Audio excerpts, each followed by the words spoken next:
I'm so glad I picked a university that did full body dissection, just like Leicester. Every single member of staff I've met down in the DR has been absolutely fantastic. The dissection rooms really helped my learning as a student. A lot of physical skills, so the actual dissection skills of using the different dissecting implements and also like things like suturing, but also the sort of softer skills you learn, the empathy, communication, working in a team.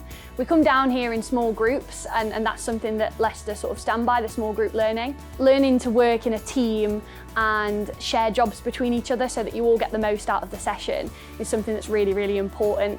One of the most interesting things about working down in the dissection room, actually for me, has been how much technology is integrated into the teaching here. Obviously we make full use of our donors, but actually this is constantly enhanced by not only the use of sort of iPads, so for direct sort of technology, but also we have screens around the room that allow you to be fully engaged with the dissection from the first minute you walk through the door.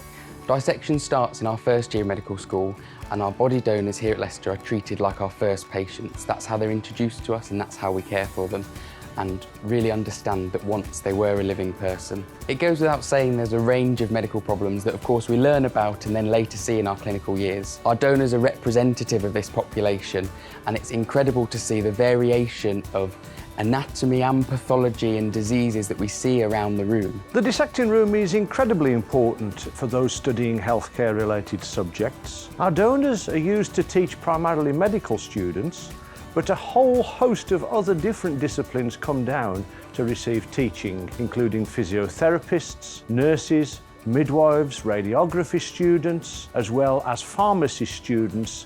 So we teach a huge diversity of courses down here in the dissecting room. So in physiotherapy, we start off our anatomy modules in the classroom. We then have the opportunity to have a look in the dissection room on the bodies, and we kind of get that under the skin visualization of where the muscles attach and how it looks inside. Having had the experience in the dissection room as a physiotherapy student has helped me understand the different structures inside the body and the fact that each individual is different. My time in the dissection room has been invaluable. Moving on to clinical years now, taking not only the clinical anatomy with me, but also the softer skills that you learn alongside this. Respect, dignity, empathy, all key themes that will continue on into my clinical practice. I think one of the most important things is that all the medical students I know are extremely grateful to all the donors we have down in the dissection room. It gives us the opportunity to learn anatomy in such a hands-on way that is something that you just don't get elsewhere. And without our donors, we simply wouldn't be able to do this.